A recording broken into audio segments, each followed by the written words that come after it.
જોવા મળ્યો એક અનોખો અને અલગ જ અંદાજ। આવો શરૂઆત કરી આજના પહેલા અને સૌથી મહત્વપૂર્ણ મુદ્દાથી।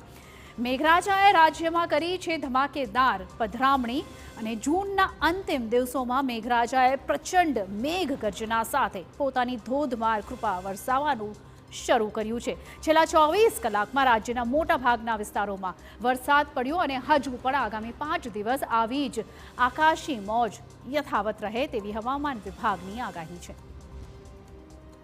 સોમવારે મોડી રાત્રે અમદાવાદમાં ગાજવીજ સાથે ધોધમાર વરસાદ વરસ્યો હતો તો દક્ષિણ ગુજરાત બાદ હવે મધ્ય ગુજરાતના અનેક જિલ્લાઓમાં ધોધમાર વરસાદ વહેલી સવારથી જ વરસી રહ્યો છે।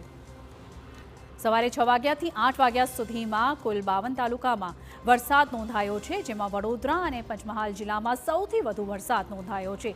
જે રાજ્યમાં છેલ્લા 24 કલાકની વાત કરવામાં આવે તો કુલ 153 તાલુકામાં વરસાદ નોંધાયો છે, જેમાં સૌથી વધુ ખેડાના માતરમાં 4 ઇંચથી વધુ વરસાદ નોંધાયો છે। સુરેન્દ્રનગરના ચૂડામાં આભ ફાટ્યા જેવી સ્થિતિ થઈ છે, કેમ કે એક જ રાતમાં 4 ઇંચ જેટલો વરસાદ ખાબક્યો છે, જેથી ચૂડાના વાંસલ ડેમ થયો છે ઓવરફ્લો। અને બીજી તરફ અમરેલી વડિયા તાલુકામાં વીજળીના કડાકા સાથે ધીમી ધારે વરસાદ પડતા અસહ્ય બફારાથી લોકોને ચોક્કસપણે રાહત મળી છે, જ્યારે હિંમતનગર અને આસપાસના વિસ્તારોમાં પણ મેઘાએ જમાવટ કરી હતી।